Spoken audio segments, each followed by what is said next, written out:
MCQs number 3 है in the adjacent figure if measurement angle 3 is equal to 75 degree. ये जो आपको उसने मेजरमेंट एंगल 3 दिया हुआ है, ये आपको उसने 75 डिग्री दिया हुआ है, ठीक है, स्टेटमेंट के अंदर, यानी ये एंगल आपके पास कितना है 75 degree. Then find measurement angle 1, आपने एंगल 1 को फाइंड करना है और मेजरमेंट एंगल 2 को फाइंड करना है।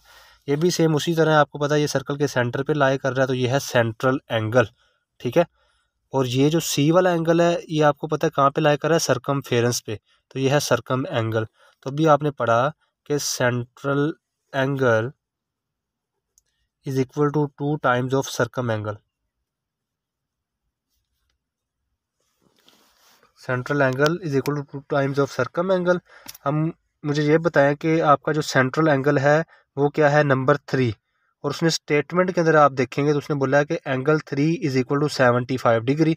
तो सेंट्रल एंगल की जगह आपके पास कितना आ जाएगा 75 डिग्री, क्योंकि उसने बोला है कि आपका जो सेंट्रल एंगल है वो उसे 3 से इंडिकेट करवाया है और उसने स्टेटमेंट में बता दिया वो आपका 75 डिग्री है, इसकी जगह 75 डिग्री आ गया। उसके बाद फॉर्मूला था 2 इंटू सरकम एंगल। अभी हम पहले सी वाला फाइंड कर लेते हैं। ये भी सरकम एंगल है क्योंकि सर्कल के सरकमफेरेंस पे लाई कर रहा है एंगल 1, और 2 भी सरकम एंगल है क्योंकि ये भी सर्कल के सरकमफेरेंस पे लाई कर रहा है। तो ये हो जाएगा सरकम एंगल। सरकम एंगल आपका है आपके पास मेजरमेंट एंगल 1, ठीक है। तो आपने सरकम एंगल फाइंड करना है मेजरमेंट एंगल 1। तो अगर आपने मेजरमेंट एंगल 1 फाइंड करना है तो 2 इधर मल्टीप्लाई हो रहा है, नीचे आके क्या हो जाएगा डिवाइड, 75 डिग्री डिवाइडेड बाय 2, तो आपके पास क्या आ जाएगा मेजरमेंट एंगल 1। 2 इधर मल्टीप्लाई हो रहा था, इधर आके डिवाइड हो गया।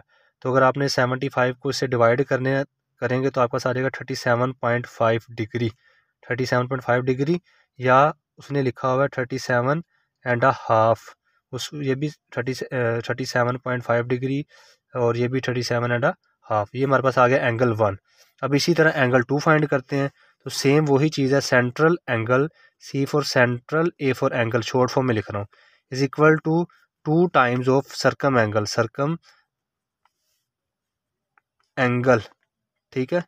अब सेंट्रल एंगल कितना है आपको पहले ही पता है, सेंट्रल एंगल को उसने इंडिकेट 3 से करवाया, वो है 75, इधर अगेन 75 आ जाएगा, 2 टाइम्स ऑफ सरकम एंगल। अब हम डी वाला एंगल फाइंड कर रहे हैं, उसको किससे इंडिकेट करवाया 2 से, तो आप लिख देंगे मेजरमेंट एंगल 2।